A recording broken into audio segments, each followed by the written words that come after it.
Welcome to a Sunday night edition of Taking It to the Nub. Tonight, I know I haven't been on in a while. I was up at Smoking-O's. I had my son's wedding. A lot of things have been going on in my life, which are good.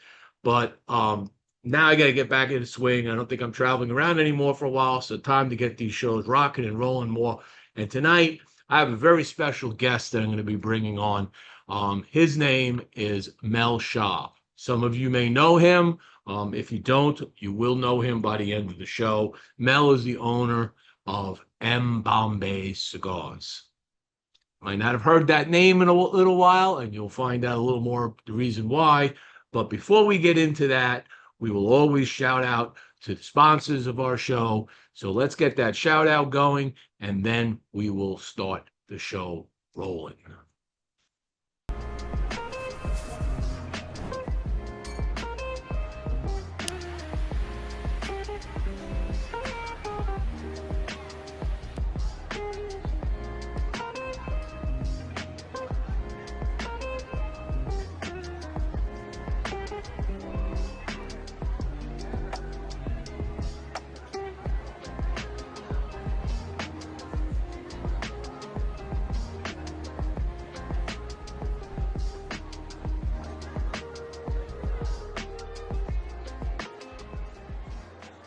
Is brought to you by Casa Cuevas Cigars.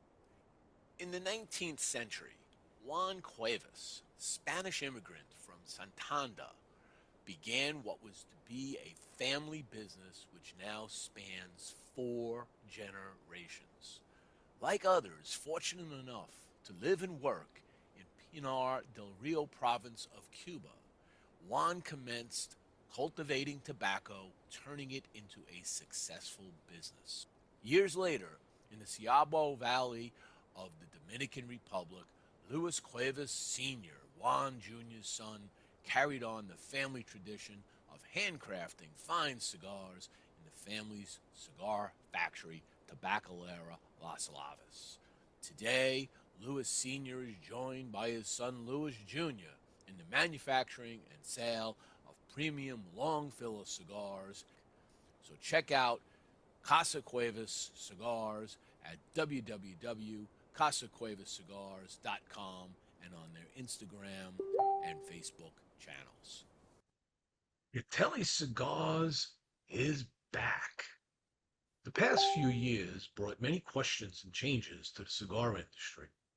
In the wake of all uncertainty, Catelli Cigars decided to take a break and try their hand in the retail side of cigars. With 2 shops under their belt, first Riverside Cigar Bar, and now the Catelli Cigar Lounge in Vero Beach, Florida, they are now more educated in the retail and the wholesale sides of the cigar business. During this time, they received many inquiries about their cigars returning to the market. Making the difficult decision to take a break from their brand was eased knowing that when the time was right, Catelli would be back, and now they are. Catelli is excited to bring their first release, the Catelli Box Air, back to market. The Box Air, a rich box-pressed San Andreas Mexican Maduro with a Nicaraguan binder and filler, come in Box Air's 3 original sizes, Robusto, Toro, and Gordo. You can check out Catelli Cigars at catellicigars.com. And also check out their Facebook and Instagram pages. All right, let's bring Mel in. Welcome to the show. Welcome to Taking It to the Nub. Thank you for taking some of your Sunday afternoon out. How you been? Good, and thank you for having me on the show. I've always wanted to be here, so thank you for the opportunity. A lot of people probably wondering where you've been these last few years. And a lot's been going on in the cigar industry, and M. Bombay just, you didn't see a lot about it. Well, you want to talk a little bit about what was going on with Mel and M. Bombay? So it was right during COVID. Like we lost some a container and a half kind of thing of raw tobacco, and then took me almost a year, 2 years to get back on the feet for that. Comes 2022, I suffer a health issue, and that set me back a couple more years. So now coming out of it, up and running again. Everything's good now. You got Up cigars are and coming where they're supposed to be coming, and you've got your health back. You look healthy. You look like you're enjoying life again. thank you, thank you, thank you, thank you. You pairing anything, or are you just smoking? Nice, nice. Okay. You ever do wine with your cigars? Say that again. You ever drink wine with your cigars? Oh yeah, many a times, many a times. Yeah, I prefer a bit more of like a heavier red. Mm-hmm. Um, when it comes to like more darker tobaccos, but when it's more light European blends are great and perfect for that. So this M Cuba, what Yeah. would you pair this M Cuba with? Um,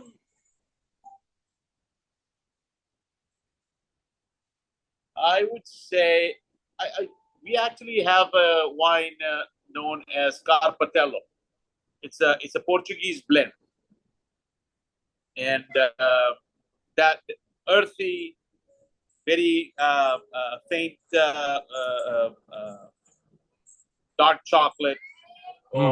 or I would say like berries, darker fruits, but on a very subtle side.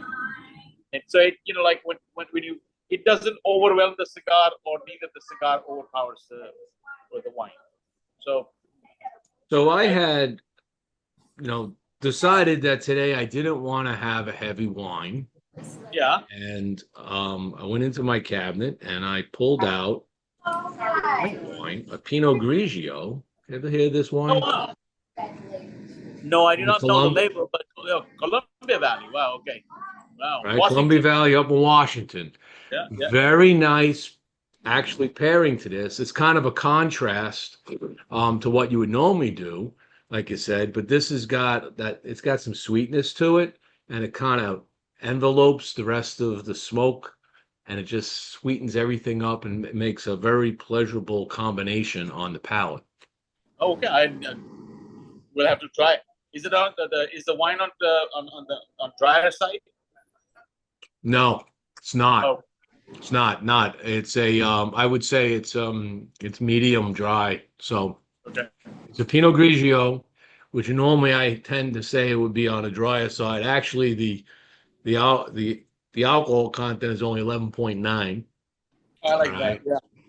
So it's got some fruity notes, some floral notes, which seems to be going well with what I'm smoking. And just so everybody knows what I'm smoking, what am I smoking this here? Talk about this.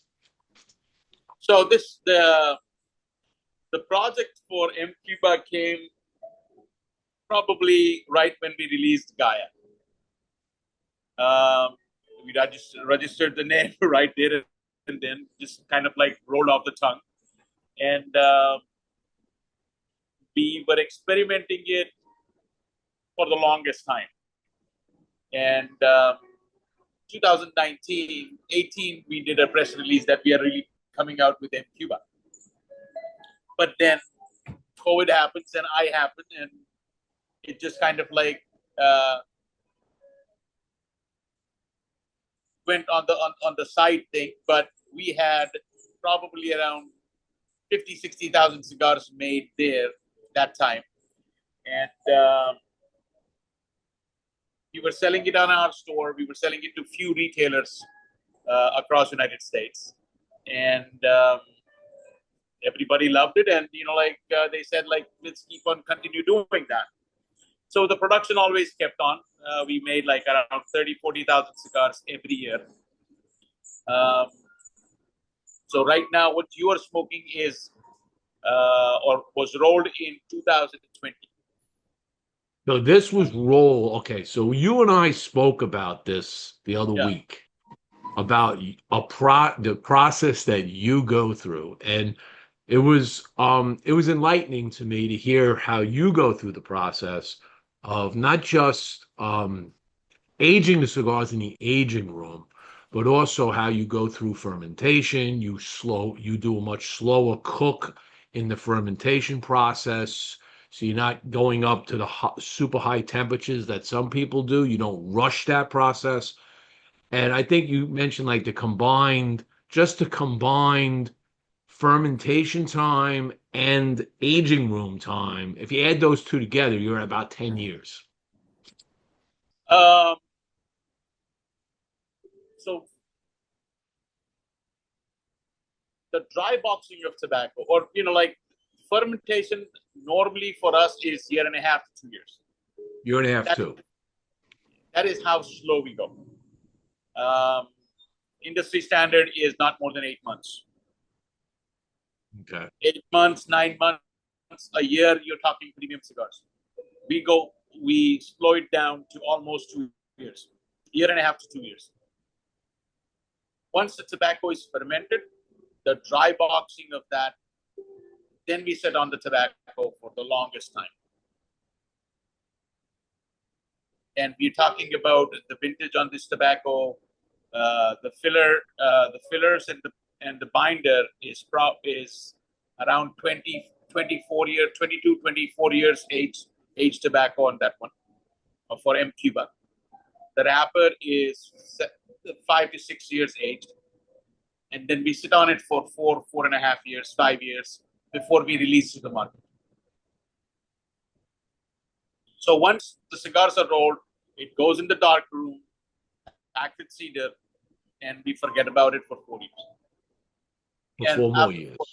4 years. And then every month we'll start pulling the cigars, testing it. Okay, has it reached? Do we need to sit on it, or is it okay to release it now? So normally the time is like 4 years is ample enough of time, but the complexity and the sweetness that the cigar offers after that time is unparalleled. And that's for all your blends. Um, for Gaia, we sit on it for around 2.5 years, 3 years. Gaia and Kesara around 2.5 to 3 years. MS Silly, we sit on it for like around year and a half. Yeah, that's more your more budgetary cigar. So that's Yes.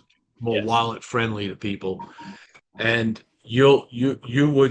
would you say that the end price of the cigar has there's a relationship in cost to time and resources to let it age? That's one and only factor. I would say. And then there's also the quality tobacco. So the MS Deli versus this tobacco. Where are you on that? Are you using the same grade tobacco? Are you using slightly lower grade? Slightly lower grade on MSL, but again, like the fermentation process, which is like almost 2 years on MSL because the tobacco is slightly thicker. Okay. We're using Nicaraguan fillers for that, so the tobacco is slightly thicker. But we want to have our MBOMBAY signature sweetness, which kind of like is pleasant in your mouth. When you're smoking that, yes, you are getting the body, yes, you are getting the flavors, you are getting the bolder flavors, but on the side note, it offers the sweetness or the complete roundness in your mouth for Ellie as well. I mean, yeah, I remember you put it at like 97, 98 points or something like that. I remember that. Long time ago, yeah. And that was, I went back and looked at some of the things that we reviewed, and it's been quite a while since you and I have had a conversation, and let alone the cigars, because I remember you used to come and visit the shop over here in Florida. Yeah. And I kept looking for you. It's like, well, you're not there, I mean, I was like, what happened? And then I was reaching out to you, and I wasn't getting any responses. And I was like, wow, whatever happened to Mel? I mean, it's like, Yeah. It's Sorry about tough to that. find, but now you actually have your cigars here now in one of my other local shops, Smoke Ring 72. Smoker, yeah, Lou, yeah, Okay, Lou and Mike. Lou and Mike. So that's good. That's good for me because now I know where I can go and pick up some M Bombays. Um, There you go. where else? I mean, are you rebuilding accounts now with shops because of the Yes, yeah, issues that you had? So where are you yeah. now as far as that We process? close like around 50, 55 accounts, Hmm. but it's like, like I would not even use the word that we are 100% going for it. We are actually just waiting because like we have to accept the reality that like once you are off the shelf, for whatever reason, like it takes the retailer to trust you again and Hmm. and and see what the potential is. Again, in absence of 4 or 5 years, there have been fabulous brands that have come into the market. Um, so it's a slow process, and we're prepared for that.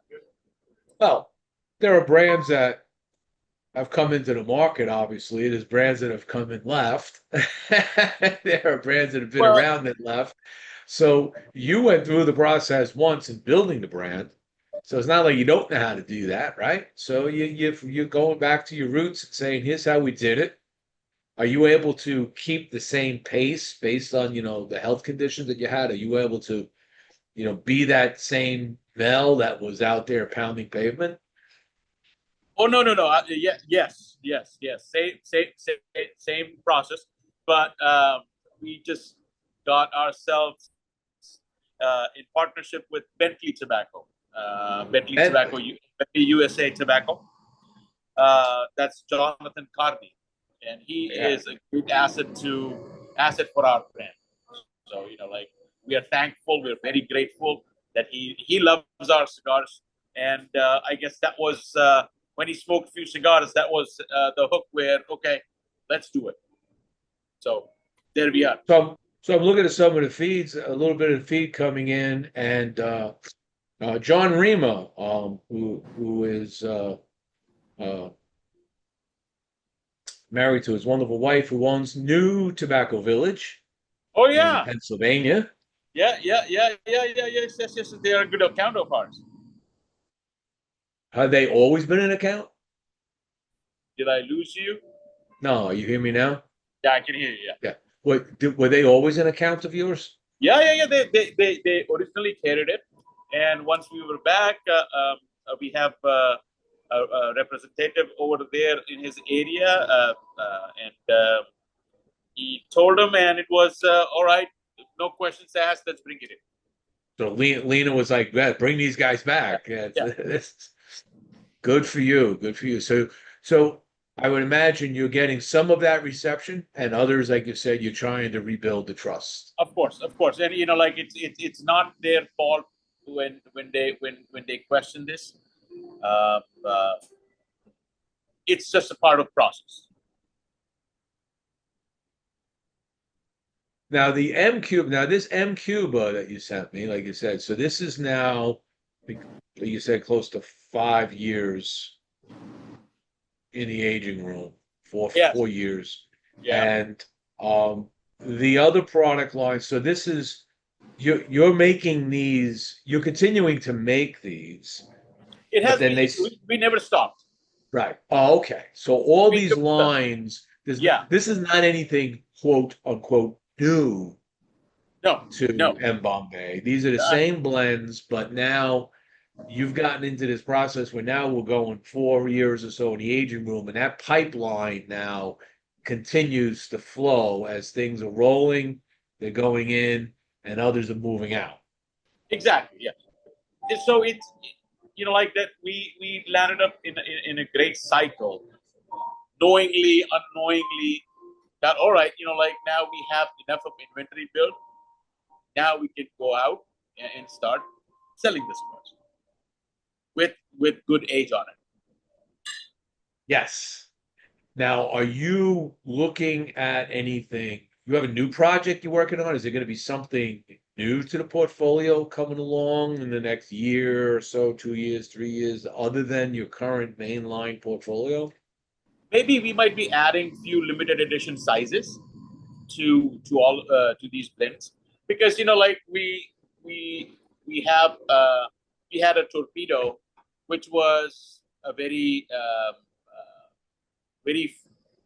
very much sought after cigar, and so we made like not more than 15-20,000 of those cigars with all these blends, Quesera, Gaia, and Cuba.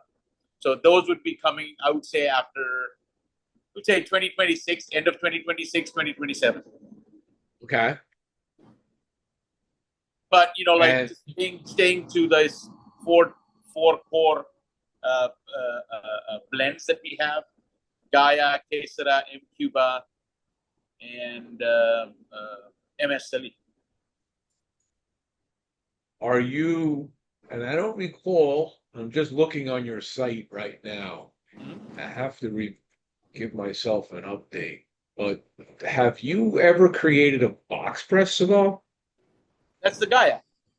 That's the Gaia, right? Yeah, I'm looking at it now. Yes, exactly. Good. Okay. Have you considered making box press in any of the other lines? Uh, Or do no, you like box press? Let's just put it that way. no, no, no. I'm very much. I enjoy box press cigars, but no. We want to stick the box press to. It is the issue with the mold, issue with the time, the issue with the pressing, and I rather stick to what we are good at. Take care. So, So Gaia and Gaia Maduro. That's it. so Gaia was designed, blended to be box Box press. press. Yeah, there was a reason. If I probably have few hundred cigars which are Gaia in the natural the regular parejos, like a Toro or a Torpedo or something like that. And when you smoke them together, it just does not perform as a box press, how box press performs. And I Now, don't know why, but that is something which I just leave it to the nature. It is what it is. So my understanding of box press cigars is that the blend, if you took a blend like an M Cuba, you would have to probably remove a leaf to be able to box press in that same size. Okay. Yes. Is that right? Which So changes the profile slightly. yes. You have to play with lesserly. I mean, again, like different companies have different. Uh, they work with different tobaccos. Now, the choice of tobacco that we have does not use any kind of heavy ligero or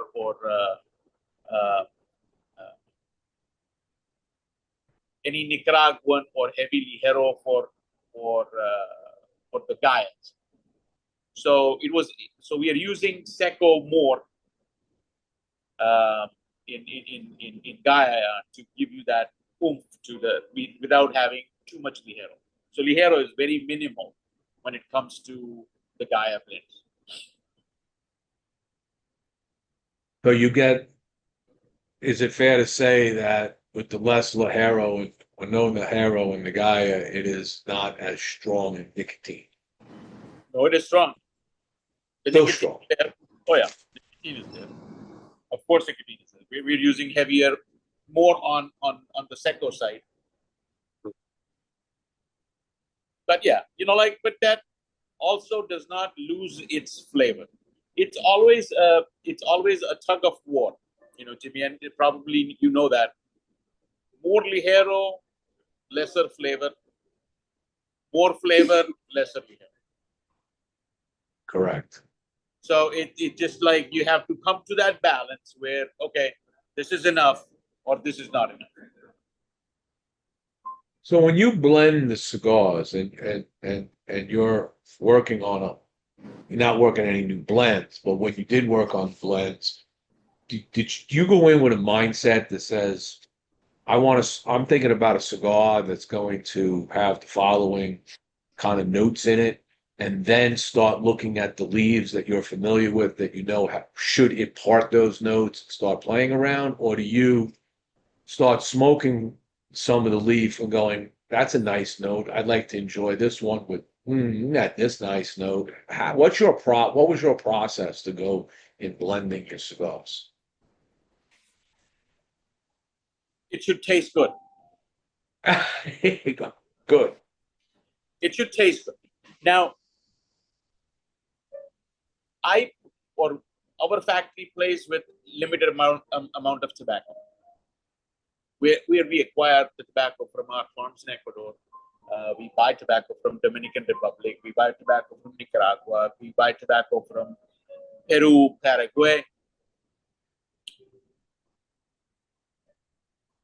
What can I get the best out of this? That is what my focus is. And unfortunate or fortunate for us, it's like, should I just keep on, pushing out more and more blends and flood the market, or should I just concentrate on the one that I have? Right. Because what it is like, you cannot buy 5 years. You cannot buy time. If there is new tobacco and we feel that, okay, we can use that, but now I have to sit on it for like, let us age the tobacco. Once the tobacco is ready, how does it taste? Once the cigar is made, 3, 4, 5 years, how much time am I going to sit on it? So it's not going to be something where I like this tobacco and within 6 months I come up with a cigar. It is not possible. Our way of making cigar is slightly different than the norms. Okay. So if I was to go into your portfolio, if I'm looking at your site, and I'm just going to pop your site up for everybody to see this. So I'm just going to this, and let me just share this for a moment. Okay. So this is your website. Yeah. Bombay Tobacco, MBOMBAY. Okay. Yeah. You can read the story of MBOMBAY here.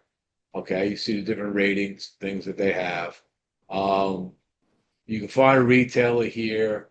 But if you go to cigars, you can go and pick the different cigars you have. So if I just went to the Que Sera, right? Looking at the notes that are on here, you've got cedar, caramel, nut, and baroche on the front. You get eventually goes into nut, cedar, caramel, brioche, which is the same thing as before, so that's interesting. And then you get cedar, walnut, cappuccino, and cinnamon. Okay. Now I'm going to close this off here for a second. When you look at those, when I look at that, do you know going into this what leaf, wrapper, filler, binder is imparting a caramel note or a nutty note? Some of them may just be the combination thereof of leaves that just in burning process you just get that. But is there any predominant leaf in a blend that's giving you caramel or walnut? No. Well, you can doctor up the cigar and open it up and then roll it back again with this, not this leaf, but that, like. No, but if you smoked the fumo of one of your filler leaves, all right, or you smoked the fumo of just the binder, would you get any of those notes? No. No. I would not, honestly. I would say, how clean is the smoke? I don't. Flavors come from aging. Okay. The refinement of the flavors, when you are talking about brioche, like when you were saying the flavors, the start or the center part of the cigar, or the start of the cigar had the same notes, but like the words were arranged differently. Yes, correct. So there's more of the nuttiness in the center There is lesser of the nuttiness. You still get the nuttiness, but it's lesser when you light up the cigar. And at the end, you are getting more caramel, more coffee notes, kind of thing like that. So that is towards the end. That's exactly what I felt. That you might say, no, it's not caramel, it's salted coffee. Yeah, So it's exactly. very subjective. It's So this is what I like have. Yeah, exactly. like I tell like I always tell people when it like for a good example in my book is earth and chocolate. Yeah. They're very similar. Okay, when you're smoking, right? If you get a little bit of the bitterness added to the earthiness, you get dark chocolate in my book. Yeah. Yeah, It just exactly. comes across that way, Yeah, right? exactly. Exactly. And so, like when you're talking about smoking just one sort of tobacco for tasting, the idea is it finished? Is it fermented properly? Has it been aged? Is it leaving any bad taste in my mouth? Any bad taste, any sour note, something And like then, that. yeah. So, okay, we need to sit on it more. Okay. And that's it. And let the age do its work. Once the cigar is rolled, I mean, like normally when we do a tasting of our cigar at one of our stores, we bring the same blend of M Cuba. If we are doing a feature of M Cuba or Gaia or Quesara, we bring the same, like small cigarillos, not cigarillos, but small cigars, a 40 ringgit cigars, of the same tobacco which was rolled this year. Smoke that cigar and smoke the one that is readily available in the box, night and day. Mm-hmm. The cigar is smooth. You get the flavors, but the refined flavors are very muted when it is rolled and presented within 6 to 8 months or a year. Compared to you can say, oh, now I'm getting the caramel. It's not the sweet note; it's caramel. Interesting. So oh, it's not just sweet. I'm getting that more toffee or more caramel kind of flavors in this cigar. So that's the difference that I see. Now, you brought up in that conversation another point that maybe a lot of people don't know about you is you mentioned your shops. Ah, So you still running lounge there? yeah. So we have a shop in Palm Springs. It's a cigar bar. It's a wine bar. We sell wine. We serve wine. We have like around more than 1,500 wines that we sell, like as bottles. And Better than my wine. That's better than my wine rack. yeah, Nika, my wife, is a wine fanatic, and I enjoy wine almost on a daily basis. It's good. It's good. It's good for my heart. So Yeah, I enjoy my wines too. I'm not going to disagree with that. My doctor doesn't say there's anything wrong with my heart. there you go. But he does keep telling me to get rid of the tobacco. And I said, anything going on with me I got to get rid of the tobacco for? He goes, no, but I said, let me know when I know. Until then, it's relaxing me. Yeah. Not that I need to be relaxed anymore because I have a job. I'm just retired, So enjoying my life. it's a cigar. Cigar. Like it's the same. I don't know. It has a taboo, but I enjoy at least two cigars a day. Two, Toro size cigars, and my health is better than ever. Good for you. Fantastic. Now, you just got the one shop, or do you have No, just one? Did you have more than one, or you no, only had the one? Only one. only Okay. All right. only one. But that's a full up liquor bar, wine, and everything. Yeah. Let's see what you got behind you there. Oh yeah. What am I looking at in that case? Some Italian gems, some California wines. Oh my God, tons of. So this is like more higher end. Let me turn around the camera. So It starts from here, goes all the way, and then on the other side, the whole Holy wall. cow. That's all wine? Yeah.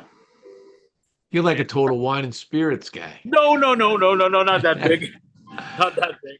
Well, it's a cure. I'm sure it's well curated. Oh yeah, yeah.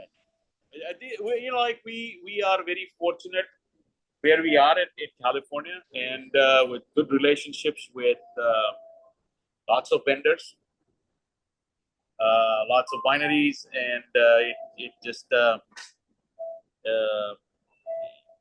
we are fortunate where we honestly, like very grateful. It started during COVID, and we just jumped on it, and like here where we are. So, are you making any plans this year to go to PCA? And Of course, yeah, we are already a PCA member. I know Uh, you are, but yeah. yeah, I've been there. That's my point, right? So, I mean, it'd be, So so yes, we're gonna have a small booth in 2026 in New Orleans, and yeah. did you pick your booth yet?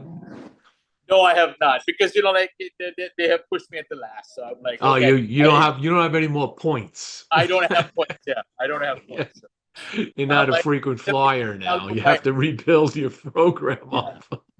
So it'll happen. It'll happen.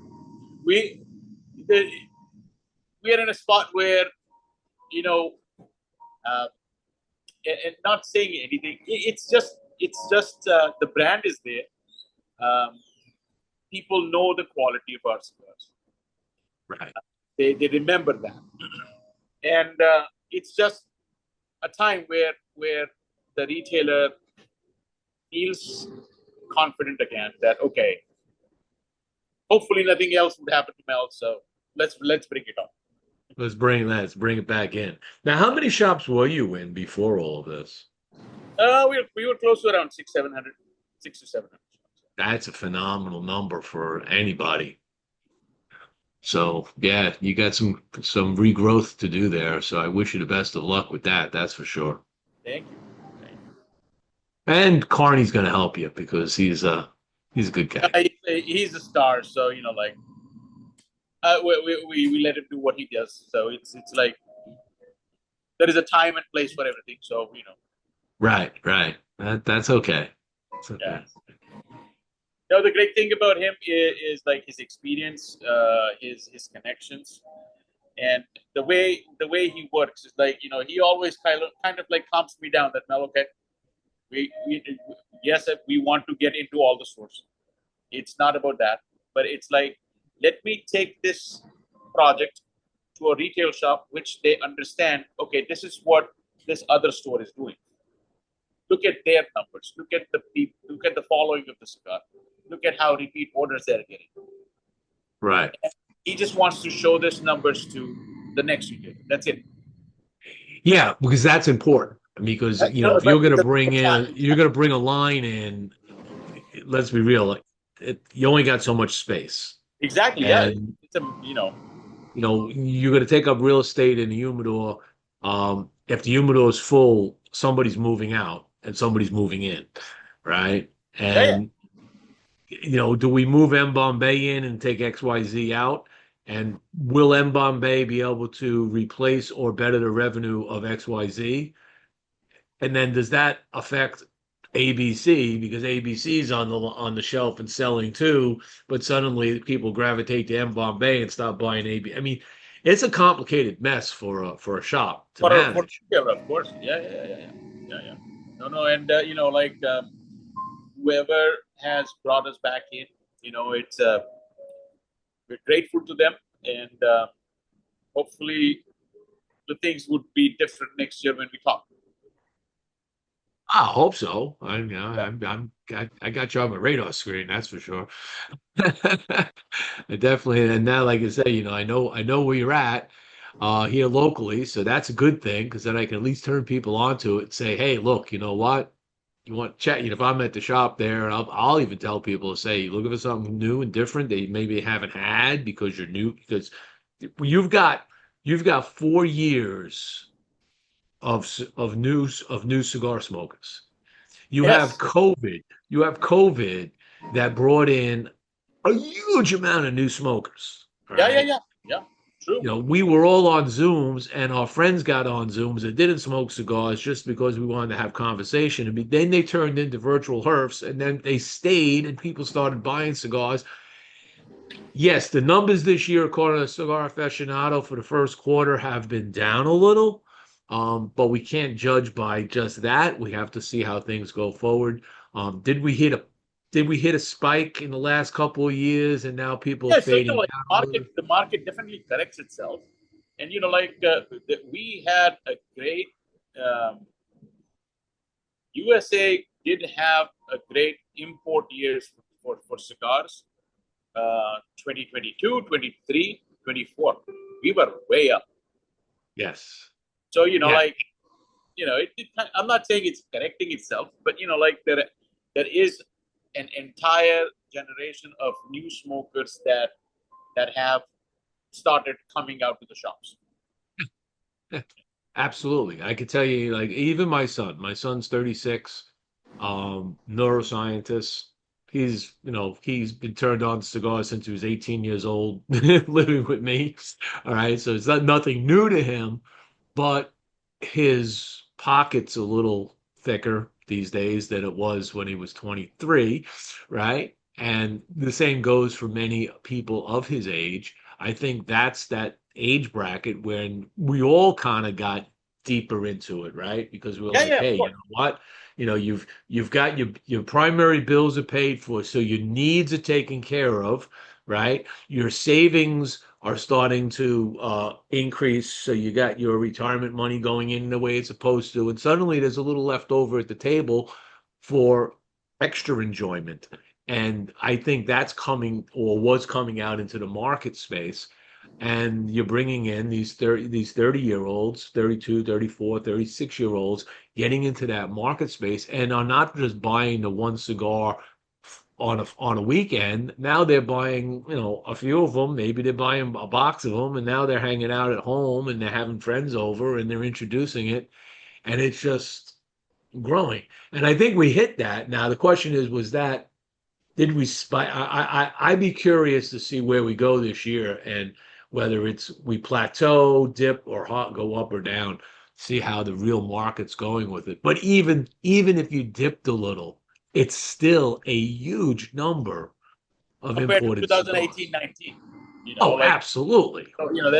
That's like I, when we talk generation, like it takes 20 years for it to kind of like you see the whole effect of it. The new cigars come in, like you give them 10, 15 years. How long are they staying in the market? Or how long they're smoking the cigar? Is it just a fad? Or, like Hmm. people are still sustaining. So, Hmm. like those all numbers would come out and we'll know the picture better. But I'll tell you one thing that, um, uh, where we are, like we are in a most taxed, one of the most taxed states in the U.S. We give 53% excise taxes for cigars. Uh, looking at what we were in 2018, 19, and now comparing it to 2024, 2025, a regular cigar, which was a $10 cigar, $12 cigar, it has jumped to $20 to $22. Yeah, I've seen that, and that to me is I think that's the scariest part of the industry because I always feel that we may be beginning to price ourselves out of the wallets, and that'll self-correct because eventually people will say, I'm not going to spend $20 on a cigar. I'm not going to spend $25 on a cigar. But even with that said, you go into places like you said, high tax states like California, New York. I go into New York, I go visit my son lives in New York, right? Yeah. And he gets his sticker shock because when he comes down to Florida, he buys that same cigar for like half the price, That's true. right? That's But he's true. still buying a cigar up in New York. Yeah. And patrons are still coming in and they're still buying a box of cigars. And you sit there and you watch the traffic when I sit in these lounges, and it's like it ain't stopping anybody from buying cigars yet. Now I don't know if it's slowed them down or what, as the manufacturing price goes up, and then of course that flows through and everything else goes up, whether that's slowing it down. But I tell you what, I go into shops in Long Island and they are still busy, Oh, especially on the weekends. So there's one shop in Huntington I go to called the Huntington Humidor, and that place you could barely get a seat on a Friday, Saturday night. wow. And till like midnight, people are still in there. All right. And buying cigars and smoking cigars. So we'll see. We'll see where it goes. Eventually, unless something radically changes, I think it does hit a spot where people are like, hey, they always got to have the sweet spot, right? So what do? Then they go back and they buy MS Stillies, right? Well, Because there's always a less expensive option for everybody. yeah. You see, like the price of probably we have talked about it. It's the price of the cigar is based on, I would say, the company's investment. You know, cigar smokers are are smart people. They know they'll smoke a cigar once. Mm-hmm. If that does not justify a $10 cigar or a $20 cigar or a $30 cigar or a Not gonna $100, smoke it anymore. they won't smoke it anymore That's correct. because the options are various options, different profiles, a Nicaraguan or Honduran or Dominican. It's not about, because like, okay, I didn't like Gaia, so okay, next time they come in, they won't smoke Gaia, they'll smoke something else. Yeah, but even one cigar out of a line can turn somebody off to the whole brand, even though they never tried anything else in the line that the brand is offering. Normally, if the cigar is plugged, Yeah, yeah, absolutely. when somebody's spending $25 on a cigar, and I'm not discriminating anybody, but like they come to a level where they say, okay, I'm spending $25, and here is another $25 cigar. They are more expecting that it would be similar. I would not use the word similar, but it would be like, okay, if I'm enjoying, let's say, example, a Padron Anniversario, a 1926 Anniversario. Yep. And on the other end, if they are offered a different cigar, similar price point, they know that this is not Padron. They Right. know that this is not Opus X. They know that this is not a vintage reserve or something like that. So they get Right. that. They get that. And the mind is open. Right. But they expect it to perform Exactly. like it. As I Right. said, If I'm buying a cigar that's $23, $24, yeah, I expect it to perform like a 1926 Padron, which I've never in my life had a problem with. there you go. There you go. That's true. Just never, it was just perfect all the time. And it doesn't matter whether I bought it 5, 6, 7 years ago or I buy it right now. It just is. It's consistent, it's good, and I know what it is. And when you reach that, when you are a cigar enthusiast and you reach that point of a brand and a specific cigar in the brand that you like, I don't even try other Padrones. I don't. I go in, if I'm in like my local shop here, Executive Cigar Shop, I get a 25% discount. I pay $75 a year for their executive membership. Okay, and I get 25% off all cigar purchases and accessories. I use that 25% off for when I want to go there and enjoy something that I know is not going to bother me. I buy a Padron because I'm getting 25% off the MSRP. Yeah. right? So I'm getting at it quite a discount, all right, and I'm enjoying the crap out of that cigar. Um, I don't care about any of the other cigars in their line. That's the one I like. That's my brand when it comes to Padron.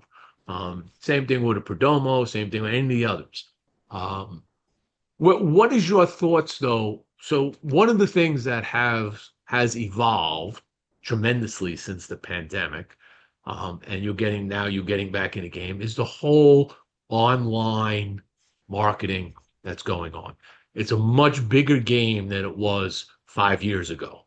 All right. Online marketing of a brand or cigar selling cigars. Sales. Yeah, just online shops. Online, like I'll just throw it out there, Cigar Page, right? Look at Cigar Page, what they're doing, right? Taking the Cigar International model now and gone put it on steroids and are offering amazing discounts to consumers, okay, for cigars. Okay. And not no name cigars. These are things we all know, many of them we love, and we get at ridiculous prices, okay? And that a shop can never do because they got overhead. They got things they got to take care of that the online guys don't. And it's been a discussion point for quite a while. But it's reached now a point where now we have this. This is Right. not going away unless like somebody like the FDA, somebody says you can't sell tobacco online. It's not going to go away. Where's your thoughts on that? And would you ever move or entertain being part of that process? I the fact the fact is they have a broader reach. The online shops. Mm-hmm. On the other end, for a brand like us, we we focus more on retailers, brick and mortar. Mm-hmm. Online shops, it's more for cigar smokers that know the brand. They're smoking multiple at the during the day, and they have an option. If they're living in a state like California, they're saving 50% right there and then when they buy cigars from Pennsylvania or Florida. Yeah. So that also plays. But for a brand like us, it is more we focus more on a hand sell product, and we support.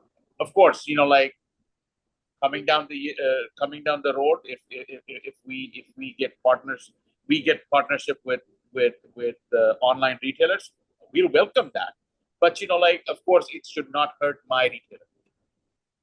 So would you entertain? So there's a couple of models that I've noticed, right? Some of them are very specific lines in your brand, right? Not the whole portfolio. Yeah. Others have their whole portfolio. There are others just have like one or two lines. Some of them actually just make cigars specifically for that, right? Process. Right. And to make a cigar, an MBOMBAY cigar specific for an online retailer, quality as everything else, right? It introduces somebody to your brand at a price that they're not able to get. They may not buy that all the time. They want, they go into a shop with their friends and they see M Bombay on the thing. Now the question is, gee, I can't get the one I bought online. This is the one I want, but man, that got kind of pricey. I guess it can go either way. Either way, see, the unfortunate part for us to sell cigars is we cannot come out with a blend saying that here is a cigar for $10, for example, or here is a cigar for $6. Uh, we stick to our aging process. We stick to how long we age the cigars. We Mhm. stick to the quality of tobacco that we buy.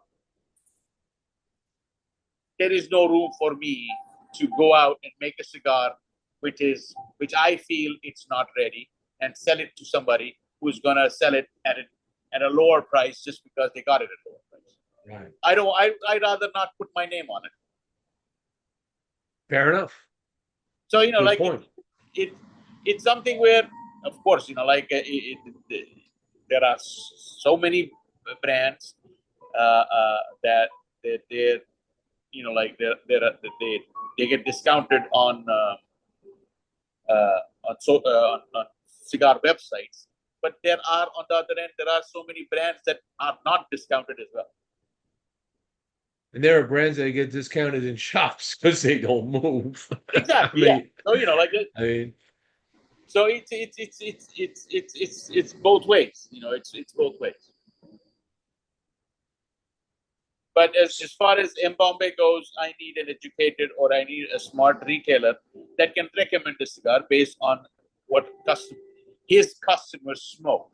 And if they want to if they want to try something different, here is the choice. right. You gotta have and you gotta have the educated tobacconist. You just can't hire a kid off the street to smoke cigars. You gotta have somebody that knows about cigars, knows about the process, knows about what that's each and every cigar in that humidor is.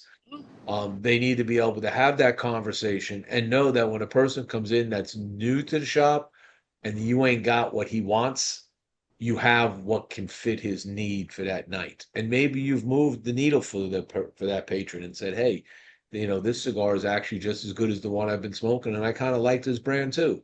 And they add it to it. And when new cigars come in, having even existing patrons that, are loyal to certain things, they say, hey, have you tried this? You might want to check this out. This is a really banging cigar. I mean, if I own a shop, I'd be like, check this out. This fits your profile. You might like this cigar. Exactly, yeah. And like a smart cigar store owner, smart tobacconist, they understand why does Jimmy come in my shop and go to this brand. They know that. Okay, here comes Jimmy. Oh, Jimmy, wait, you like this cigar? You want to give it a shot because I've tasted the cigar. It's very, you're buying steak, but here is a hamburger. It's they understand what their customers want, right. And that is where it is. That is exactly where we want to be. Online, again, our brand is not something which is people are searching for MBOMBAY and they're just going online and buying it. Don't get me wrong, the online market is very big. It's very tempting sometimes, but it's like it doesn't fit in our. Well, like you say, it's for you. It would be sacrificing what you built the brand around. Okay, you'd have to do something different in your process, which is lesser than what you're known for, and therefore it's really not an MBOMBAY cigar anymore. It's MBOMBAY minus one or two. Yeah, and on the other end, like if I probably shared the numbers with you, shared it with everybody. We come out with cigars, like we make 50,000 to 60,000 cigars per SKU. We have 8 SKUs right now. Right. So you're making 400,000 cigars. Yeah. So I make 50,000 cigars, and I have a retailer calling me saying, I don't want it to be back ordered. I need the cigar. I'm carrying your cigar because I want to make sure that the supply is enough. And if I take cigars from that pool and sell it to somebody who's gonna, I don't want to say. Yeah, you have to make sure that you could service your brick and mortars in a way that, like you said, they're when they're running low, they call you and you say, okay, you'll have them in 2 days. Yeah, there you go. Exactly. They're on their way. They're on the truck now. They'll be there tomorrow. Yeah. So we have to understand that. We have to accept that. It's a double-edged. I would not use the word double-edged sword, but like for our philosophy of making cigars, it does not. That online thing does not come in. Right. Now your factory is located in Costa Rica, right? Yes. Okay. But these are not what people would call Costa Rican cigars. Well, the factory is in Costa Rica, just like any other factory. and we utilize tobacco from Dominican Republic. For example, this one comes from Paraguay. We are using some Nicaragua in it. We are using Ecuadorian HVA wrapper. We are the same lower the wrappers that don't cut the wrapper mark go as a binder. Right. You know, like it's same thing. You know, like other than Padron, I guess. You know, like all the factories buy tobacco from everywhere. Right. Like that. Yeah. You know, Aganorsa grows a lot of their own tobacco. Yeah. So that's a different, being completely vertically integrated has great benefits Right, of for course. somebody who's selling cigars, and they're growing leaf, they're curing leaf, they're aging leaf, they're fermenting leaf, they're rolling the whole 9 yards. Like I like to think about a guy. You familiar with Francisco Almonte No. from DBL Cigars? Oh yes, I've heard the BL cigars. They're Yeah. great. I mean, I he's actually got had his own, he's got his own fields. He's got his own factory. He has recently just 2 years ago partnered with one of the big box makers in Dominican, and they collectively built a brand new factory in Tamboril, which he now also is a part owner of the box factory. Okay, so you're making boxes, right? So all of the costs that people have to sub out when you're not vertically integrated at that level adds to the cost of of the course, cigars. of course. All right. And then on top of that, all the marketing, if depends on how much you push the marketing, how much you advertise, all of that costs, and then the cost of how many visits do you make. Like I talked to somebody the other day and said, look, the biggest problem with dealing with the retailer market is, they buy $5,000 worth of cigars from you. And then they want you to fly out to their shop and do an event. And they want you to give them a bunch of swag to give away and to have at an event. And now you got to fly there, you got to get a hotel, you got to get food, and all those expenses, that's Yeah, just for one retailer. You do that throughout the year, you have to amortize that across your whole portfolio and say this all now has to add to the price of this cigar. uh-huh. There are people who go, oh, come on, how much does it really cost to make a cigar? It's not just about the cost of making the cigar. It's Lot about of, everything else that goes into it, the overhead of running your business that goes into the price of the cigar. of course, of You course, know, of course. and unfortunately, the wholesale cost where all our crazy taxes go against, right? Yeah, So this is percentage of wholesale. Um, it really should be percentage of the product cost, not not the whole. You know what I'm saying? It's like yeah. No, I if totally. if if you just went by what the materials and the rolling costs for this were, okay, and maybe let's just add the band. Everything else, okay, it doesn't matter what the MSRP is, all right, that price would be lower at a taxation level on the excise taxes or whatever the state taxes are, would be lower than, okay, I sell this to a shop for $10, they sell it for 20, so I'm taxing you on your $10 because that's the wholesale cost. Yeah, but you're taxing me on all my marketing? Really? Why are you doing that? It's a tricky business. Exactly. Yeah. No, I hear you. Those all factors, those all things that we have to consider. You know, when and how to price the cigar. Is Right. this a $30 cigar? Is this a $20 cigar? That's the question that we have to ask ourselves 100 times. How can you justify? Because you can put a cigar. This cigar is going to be $100. Right. How much? Who is going to pay $100 for Chinese. that? Well, They're buying $100 Cubans all the time right now. That's like, that doesn't make any sense to me. But if you got unlimited amount of money, right? If you're a billionaire, right, or a half a billionaire, and you like cigars, it doesn't matter how much the cigar costs. But if you're the guy that is, working hard, um, you're not making that kind of money. You only have so much money in your pocket that you can spend. It makes a difference to that Yeah. person. Huge difference, right? 10 to $20 makes a big difference to a person when it comes to the cigar market because they're making choices based on what they have in their pocket and they're willing to spend and how much they can hide from their significant others to say, hey, how much was that cigar? Don't worry about it. We're okay.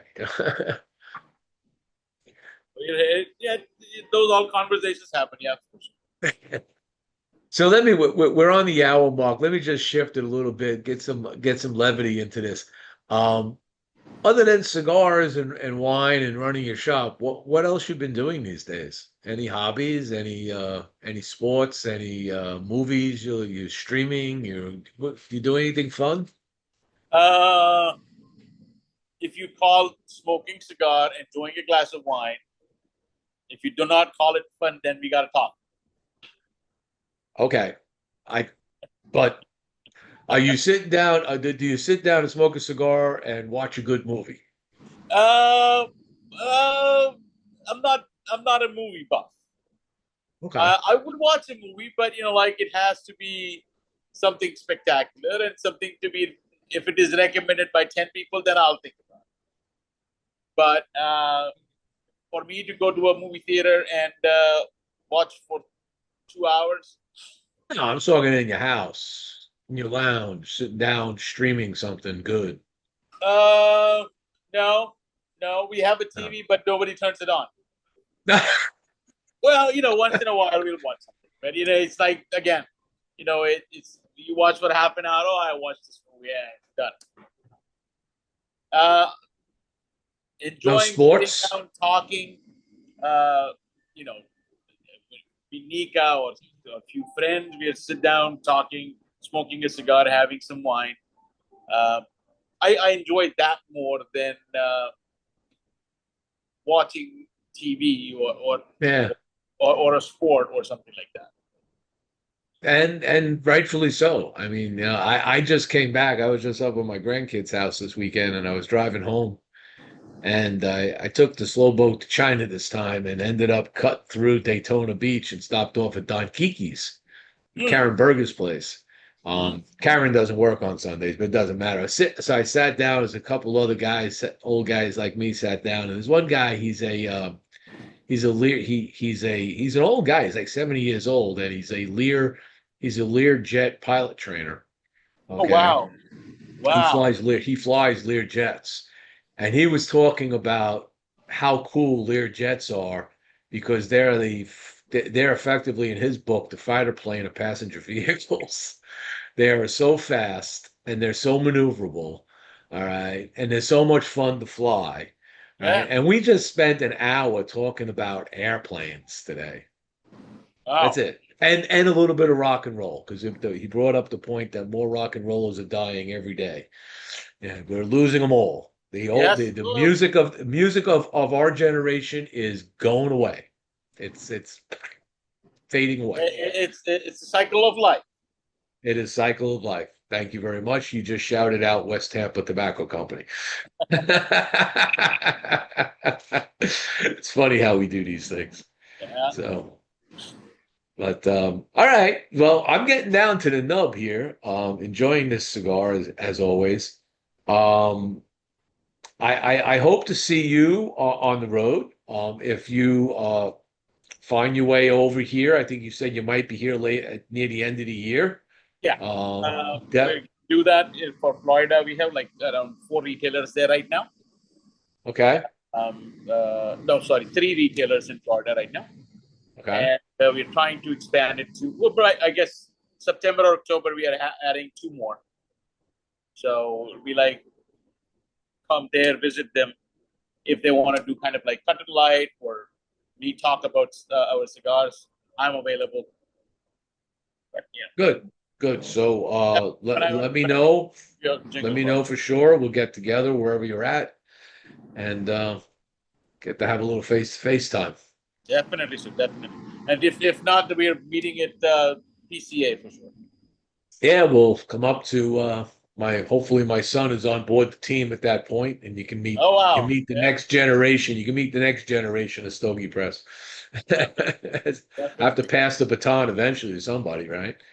Should be in the Yeah, well, family. you're well and good. Let's not go there right now. And yeah, well, All right, my friend. It's always a pleasure talking to you. I'm so happy that you're healthy, you're back. I wish you the best and look forward to. I got to get up and see Shirtless Mike and pick up some more M Bombays and sit down and see who else is smoking them. And if they're not, I'm going to say you need to smoke one. thank you. I'm going to Thank give you the last word. Say that again. I'm going to give you the last word. Well, thank you for everything. Thank you for the support. Really appreciate your time, giving me such a big platform like yours. Um, and we known each other for a long time. And once again, thank you for everything. Okay. Well, thank you very much. And everybody remember, this show will be archived on the Stogie Press YouTube channel in a week from now. Meanwhile, it'll be up on Facebook. I'll be lining up some more guests over the next couple of months, so stay tuned for all of that. And I want to thank the sponsors for without them. It's always a little harder to do, and everybody who has been watching and will be watching in the future.